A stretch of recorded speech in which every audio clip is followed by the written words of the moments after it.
Take it in.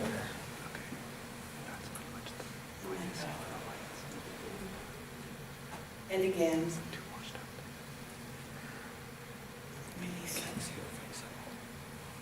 Remember what Amy just sang. Everything is holy. Take in that holy breath. And let it go.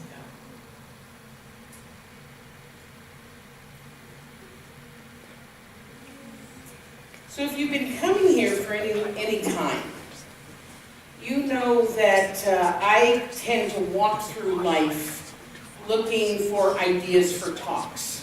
After 20 years in ministry, it's just how my mind works. I'm forever saying, ooh, I could use that for a talk, or ooh, what a great metaphor, I'm going to build a talk around that. Honest to God, I do this all the time. And there are a couple of reasons for that. One is, I do close to 50 talks a year.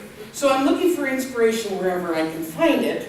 The other thing is, when we're looking for it, life is just so darn juicy and rich. You know what I'm talking about? So if we spend any time just observing how life shows up, whether it's in a song, whether it's in a metaphor, whatever it is, when we're looking at it from a spiritual viewpoint, we learn all kinds of lessons. It's everywhere.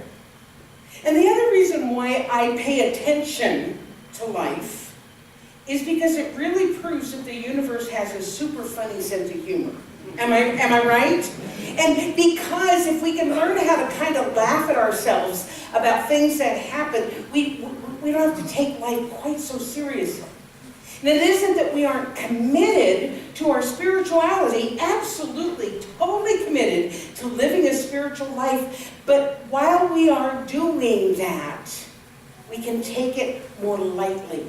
Remember that old phrase that says, angels take themselves lightly? Wait, oh shoot. Angels can fly because they take themselves so lightly. Yeah. Loosen things up a little bit. So that brings me to what I want to talk about today, my talk title, Plug It In. Because something happened a few months ago that even at the time that it was happening, I thought to myself, this is such a great metaphor for life. This is such a profound lesson for life. I've been saving it ever since. So, actually, Tina, it was kind of funny that you brought that up. I haven't seen Tina in quite a long time. She says, did you all just yell and scream when Amy was on the launch? And I was like, well, gee, I'm talking about that today, as a matter of fact. So you'd have to be living on a deserted island somewhere to not know that Amy was featured on CTV's The Launch a couple of months ago. And so when we were kind of talking about it, we were kind of announcing it, and somebody suggested that we show it here at the center because we've got these great big screens and we got a good sound system, and after all, we're part of Amy's greatest fan club, right? But I wasn't sure if we would be able to actually broadcast it because we don't have cable here, and I didn't know whether we would be able to stream it. So before announcing it as an event, I talked with Jason and Dwayne about the logistics of it, and I was like, can we do it? Can you guarantee that we can do it? Can you guarantee to me that there are no glitches? Because I don't want to be the one responsible for somebody coming here and having it not work.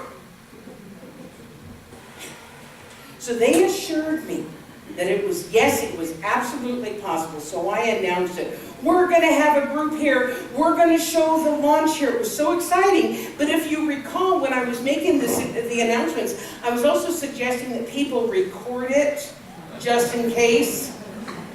That's an important part of the story. So just tuck that one away, okay? And the weeks leading up to it, I absolutely nagged these poor men about it, continually asking for guarantees and reassurances that they were going to work. And I'm sure that just to keep me quiet, they came in the week before, tuned up the show, and watched it from here just to make sure that there were no glitches. So I am talking about extreme preparation. In fact, I love this quote by Jake Arrieta. The preparation is what allows the success to happen naturally.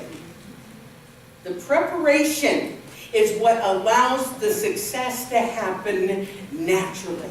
So here we were, folks. We were prepared for Amy's launch. You remember? Yeah.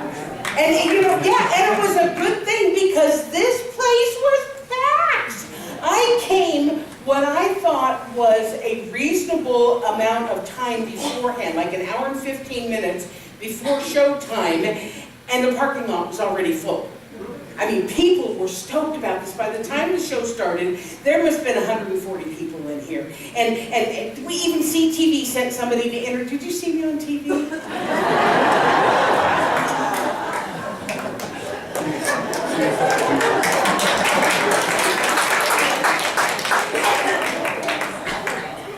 Wasn't bad. Anyway, so exciting, right? Super exciting. Okay, so the show starts, and we're all so excited about it. Everything is going amazingly well. Amy was up first, and the crowd went wild. You remember that? It was just amazing. We couldn't even hear the conversation between Amy and the judges because we were just so busy being stoked about our friend up there. Now, by the way, I'm not just recounting this because it was fun. I actually have a point. I'm going to make that point right now. Because they showed 3 acts in the show. So the third act is being shown, and all of a sudden, our screens went blank. Yeah, they did. Totally blank. Could you imagine if that had happened during Amy's portion of it? So, I mean, people are like, I stand up and I look up and go, sorry guys, love you so much. And I can see them scrambling, trying to figure things out, right? Fortunately, they worked their magic. The screens were only off for about maybe 3 or 4 minutes, but I imagine it was one of the most stressful times of their lives, especially with me down here giving them the death stare. I am told by my sisters I have a death stare. I think I'm sweet. They think I have a death stare. So we proceed to watch the rest of the show.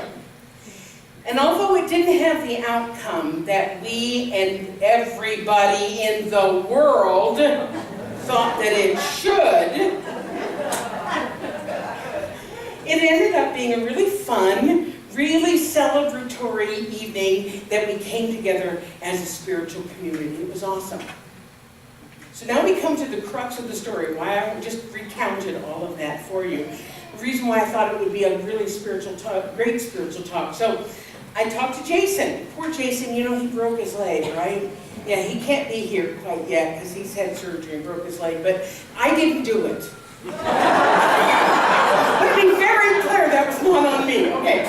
So I was like, Jason, what happened? We were so prepared. You guys worked so hard. And this is what he said. I am not lying. I was so busy trying to get everything perfect for tonight, I forgot to plug in the computer. And the battery went dead halfway through. Honest to God. I want you to sit with that statement for just a moment, not to be upset with Jason. I was so busy trying to get everything perfect, I forgot to plug in.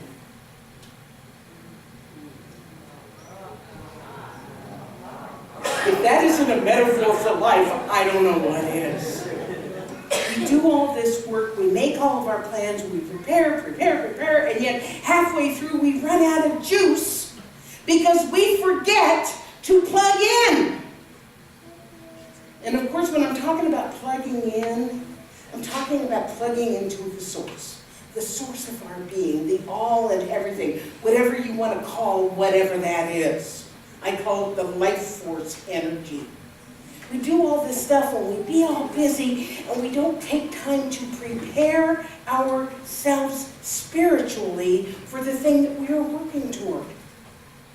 And we're surprised when things don't go according to plan or things fizzle out. And that's because we have forgotten to charge ourselves with the very idea of this power source that is available to us at all times, everywhere. In fact, here's how Ernest Holmes put it. All life, all health, all peace, and all possibility exist in this power.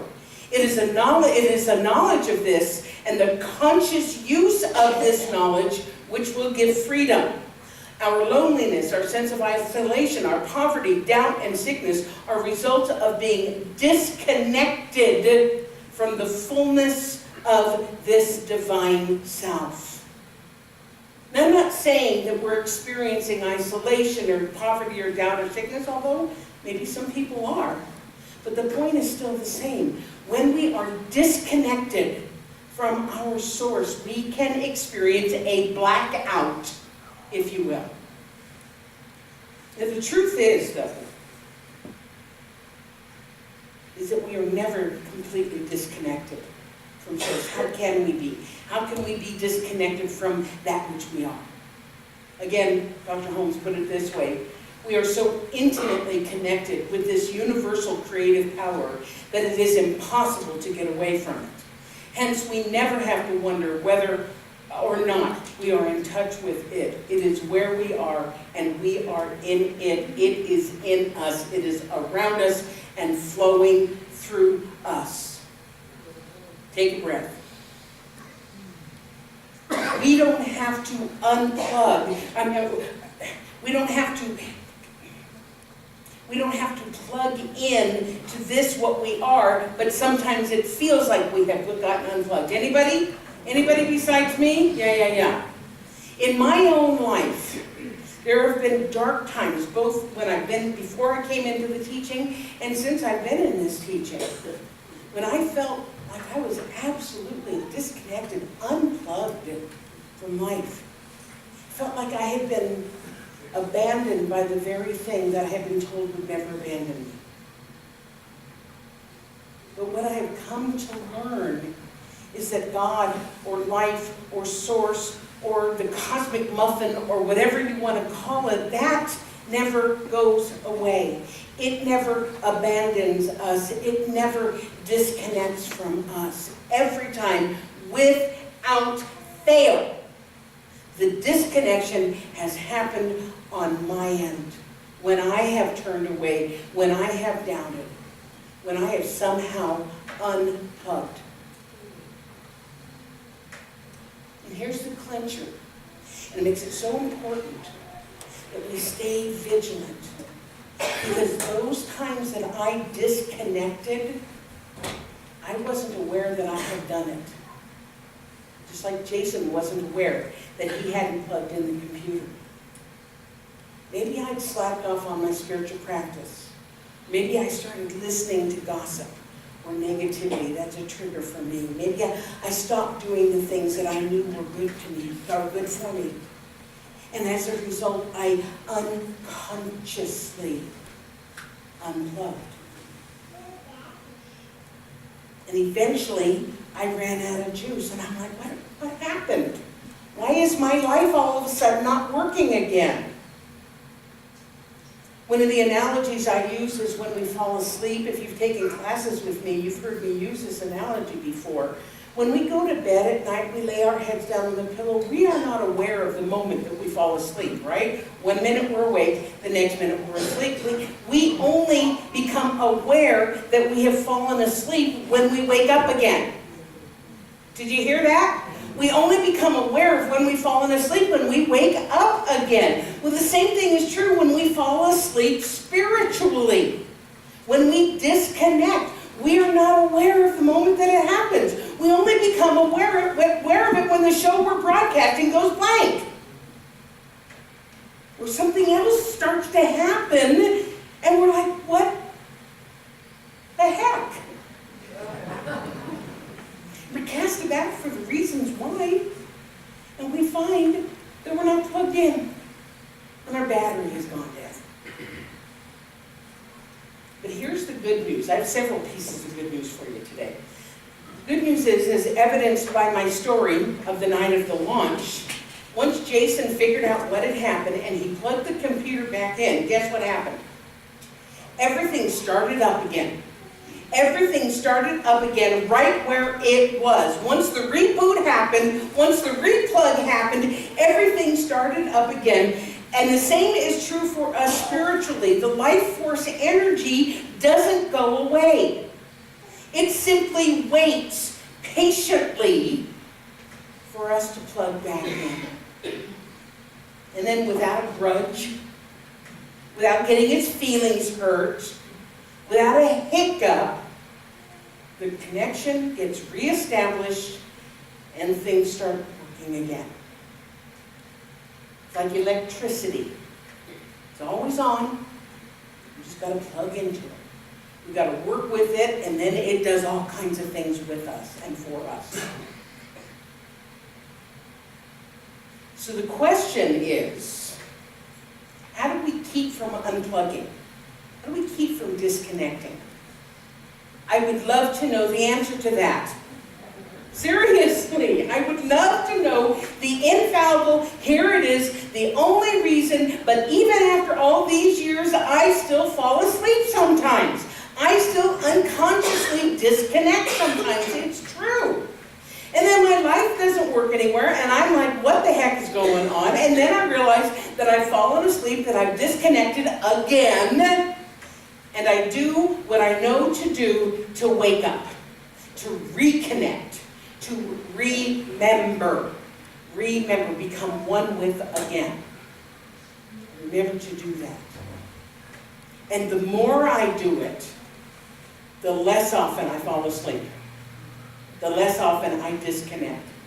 And the less time I find myself disconnected before I wake up again, before I connect again. Is this making sense? So it's a matter of consciously. And when I use that word consciously, I'm very particular about it. It is conscious, it is aware. When I am aware, when I am consciously exercising, and I'm consciously using the tools and the techniques that I have at my disposal, they start to become a habit. They start to become a habit. One of those tools, I told you I was going to talk about it today, one of those tools is spiritual mind treatment. I'm going to tell you a quick story of a recent use of spiritual mind treatment that it just happened a couple of weeks as well. So you all may not know my dog, Annie. This is Annie. Yeah. So Annie. I actually adopted her 1 year ago today. Yeah. I didn't bring her home right away, but I adopted her. I paid for her, shall we say, at the shelter. Anyway, this was the night that our clocks changed.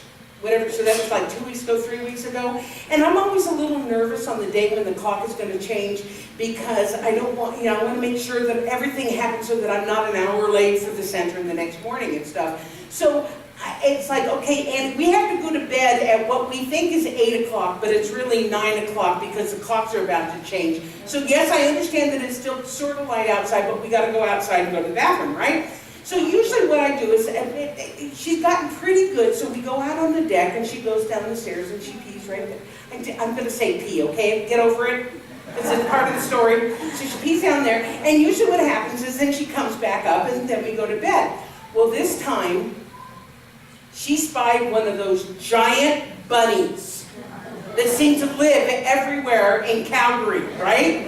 And this little thing weighing 20 pounds, but with shoulders like this, goes tearing off like nobody's business. I'm like, oh no, I have to go to bed because of time change. And I didn't have a jacket on, I didn't have my boots on, so I raced back inside. I put my jacket on, put my boots on. By this time, she's gone, right? And I come back out, but it's really slippery outside because you know how this winter has been, right? Oh man, so I go back in, I have to put on my cleats on my boots, and then I go out and I'm looking around and she's nowhere to be found. I live in one of these condo complexes that has lots of trees and rocks and all this and up and down the hills and stuff, and I am at a loss. I cannot find this dog anywhere, and it's time to go to bed.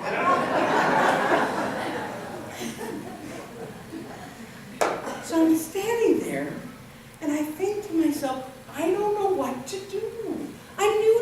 dog ownership. I don't know what to do. She's gone.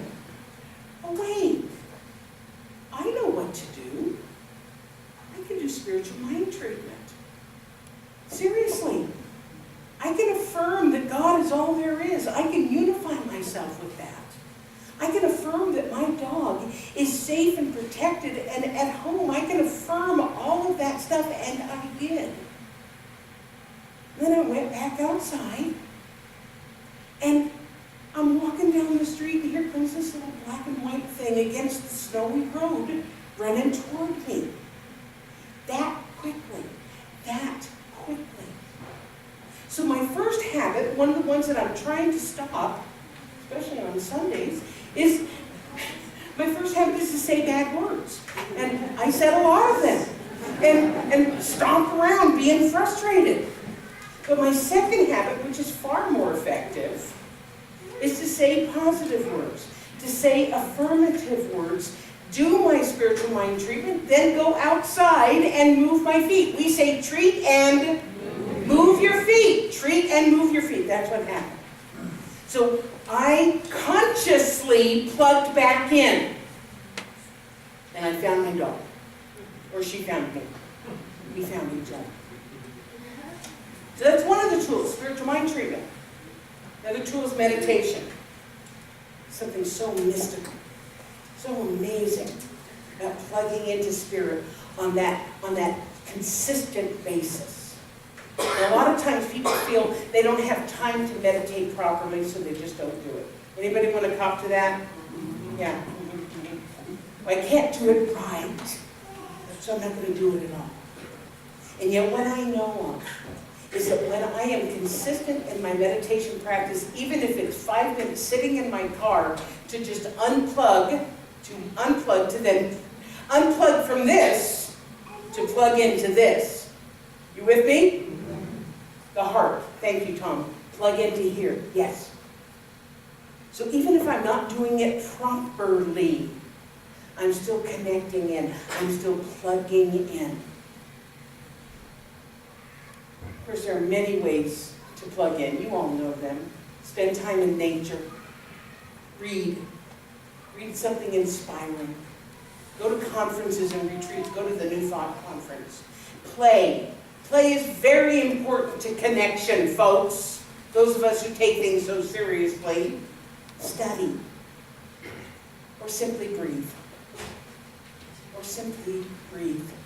When you are feeling disconnected, just breathe. Do it with me.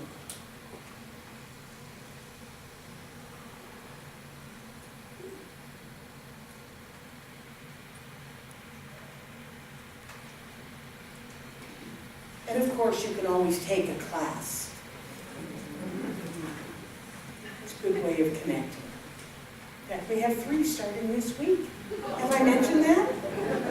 Yeah. Anyway, that's the story of the launch and of Annie. And I love you, and so it is.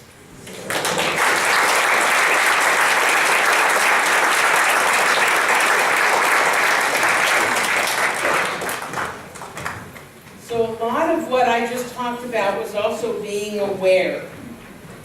Being aware of life and how it shows up.